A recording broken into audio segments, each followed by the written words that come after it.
Hello guys, welcome to my first scenario on the channel, and today we're going to be creating my own World War 3 scenario, and basically what I think will happen in World War 3. So yeah, I hope you guys enjoy it, and yeah, let's get right into it. So first off, I think that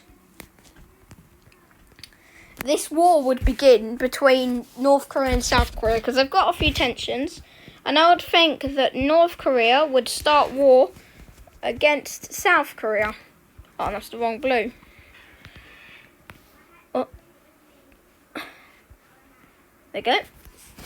So I think that would happen, and the US, who also backs South Korea, would join in the war against North Korea, and so would India. Next, the UK, or the US's closest allies, the UK, France, Germany and Spain, would all join, including Canada as well. Just colour in these little islands.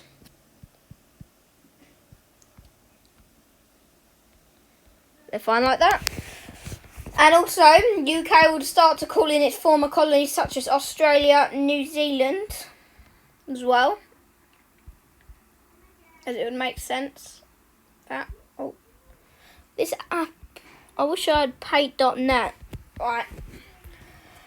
Next, I think that countries backing North Korea would be China, Mongolia and Russia. Now, tensions have been rising between China and US recently, as well as Iran joining shortly after Belarus. Now, the war has escalated very quickly, and we could see some more NATO members, maybe some people like Poland, Italy, the Benelux region joining the war. And this kind of would be declared as the first World War. This would kind of be declared as World War 3 beginning. Also, more NATO members could join, including, hold on, just colouring Sicily there. More NATO members could join, including Denmark.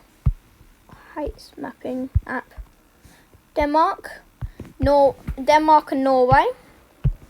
And also, the Middle East would start to join the red side, including Syria, Iraq, Jordan, and Palestine would be on the red side, as well as Lebanon. And now Israel is surrounded, and before they all join, Israel joins the blue side and is now surrounded by loads of different countries.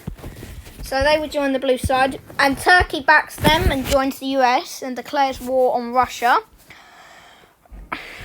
As Russia and Belarus draw up plans to start invading Ukraine.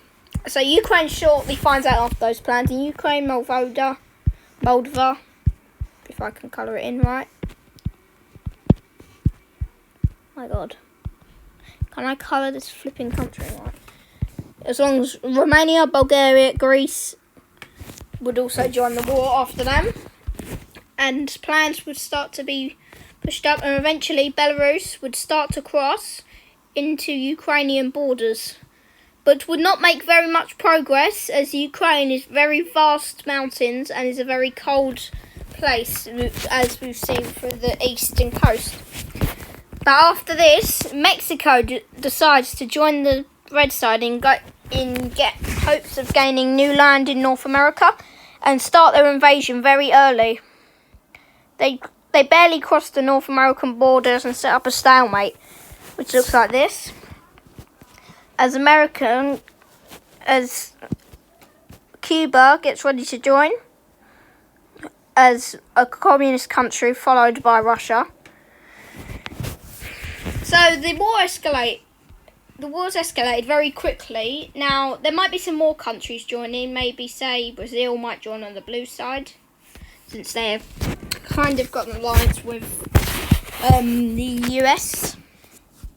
Now, I think some other countries like the Philippines would join in after a while. And even Japan. Now, with Japan joining, takes a whole new turn to the war in Asia. After South Korea and North Korea have started this war and battled it out, South Korea eventually falls, and they grow up, and the red side countries, including China, Mongolia, North Korea, and Russia, start to have plans to invade Japan. Japan finds out about their plans and decides to join the blue side, as they have now a pretty good alliance with the US. They react to this and start a military invasion against Japan, who land on this island. They push this island through, taking most of it, and actually taking the island out of the take the island out. I hate this mapping app. It's terrible. Take out the island and also another island here, and began plans to draw up for invasion of mainland Japan. They succeed in landing in mainland Japan and make their way up to the capital in Hiroshima and Nagasaki. But make a stalemate as Japanese air forces bomb their defences, and a stalemate looks like this. As India is starting to be attacked and counter-attacked quickly, as Nepal and Bangladesh and the rest of India join the blue side. Pakistan and Afghanistan, however, both join the red side in hopes of gaining old Indian lands that used to belong to them.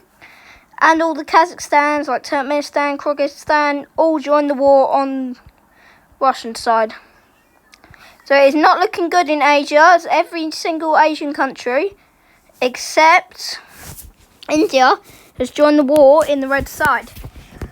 Now, NATO starts to become a little bit destable at the moment, and they have to draw up plans to start invading countries. As Turkey crosses over into Syrian borders and ends up making a nice stalemate. They keep pushing forward into Syria, and Syria eventually starts to think that they should surrender, as Russia keeps pushing them on to keep fighting. Turkey, on the other hand, are doing very well, as Israel has taken Palestine over and are starting to push into Jordan. Jordan does not last long, or Lebanon, sorry. Lebanon does not last long and quickly falls and surrenders to the blue side, as well as Jordan. Syria and Iraq decide to stay in the war as they start another major offensive on Egypt and take the Suez Canal in just 2 days. Now, the borders look like this, and so far the red side seem to be winning, but the blue side have got more action going on in the Middle East at the moment, as they have more stalemates. Russia have more stalemate, but as they're saying that, after 500 days of being in a stalemate, Russia and Belarus start to make more progress in pushing back the Ukrainians and actually do a fair amount of damage. They keep pushing through Ukrainian borders and end up going through up into this continent. They make a spearhead to go to Kiev and eventually end up capturing Kiev, making Ukraine surrender, as well as Moldova. Now, it's going very well for the blue side and for the red side if they had just knocked out Ukraine. But as the red side are having some major victories, the Czech Republic, Slovakia, Hungary, Austria, Slovenia... Oh, it won't colour in now.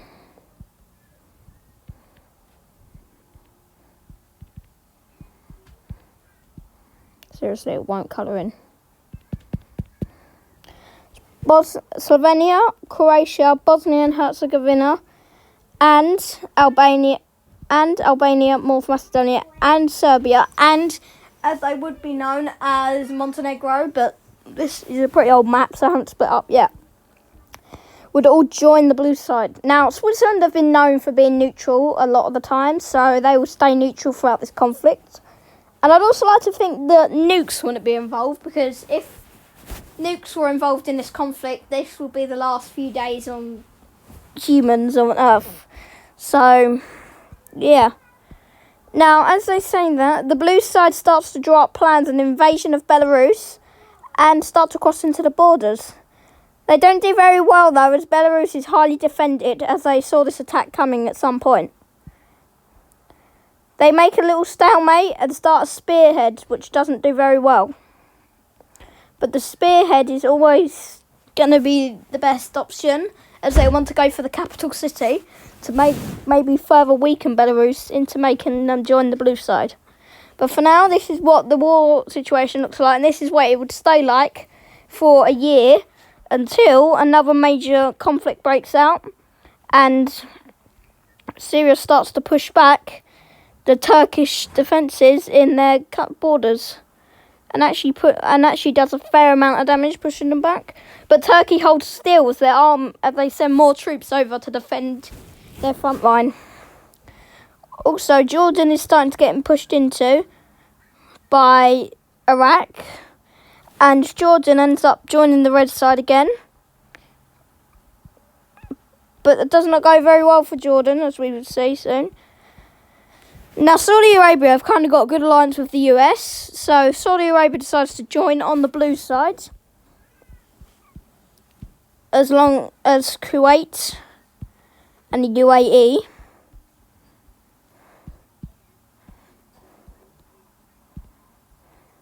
just have to do this. Now, Oman and Yemen both decide to join as they think that tensions are rising, and they also haven't really got a good relationship with Iran. At this point, they all gather up the Middle East and to make a huge landing, which absolutely does fantastic in Iran, pushing back the defences really heavily. Now, after this brutal period, Iran has to surrender since their capital Tehran has been taken. They surrender and are now under constant threat of being invaded by their old allies. But Iran and the US still are not getting on very well, and Iran further comes to change back to the red side. Now, Iran is the one making landings here. Oh, what have I done? Now, Iran is the one making landings here, and Iran makes a landing in Saudi Arabia. They don't do very well, though, as Saudi Arabia is heavily defended by the Saudi Arabian troops, as they saw when Iran changed again. And this is a stalemate. But then, after a big turn of events, more countries begin to join on the blue side, including Estonia. Oh, I haven't got the bucket out. Estonia, Latvia and Lithuania. Or Estonia, Latvia, Lithuania. And Kaliningrad joins on the blue side, even though they are part of Russia, but will claim independence. Sweden, on the other hand, joins as well as Finland. Now, it's not looking very good for the blue side over in Europe, but it's looking very good for them. Not looking very good for them in Asia, but looking very good for them over in Europe. As it's not looking very good for Russians in Europe, but it is looking very good in Asia. Now the Asians begin an invasion and end up taking Bhutan or Nepal back. This angers India into starting a full-scale operation and absolutely destroying Pakistan's defences and getting behind the front lines.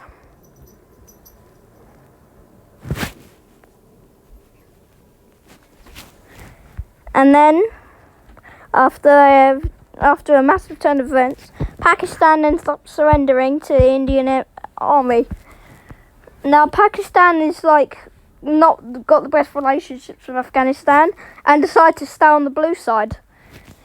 Now, this is what I think we're going in World War 3, and I would definitely think that the Russians would lose conflict. And yeah, so I hope you guys have enjoyed this video of what I think will be happening in World War 3, but I highly doubt it will ever happen. Hopefully, fingers crossed. Yeah, so see you guys.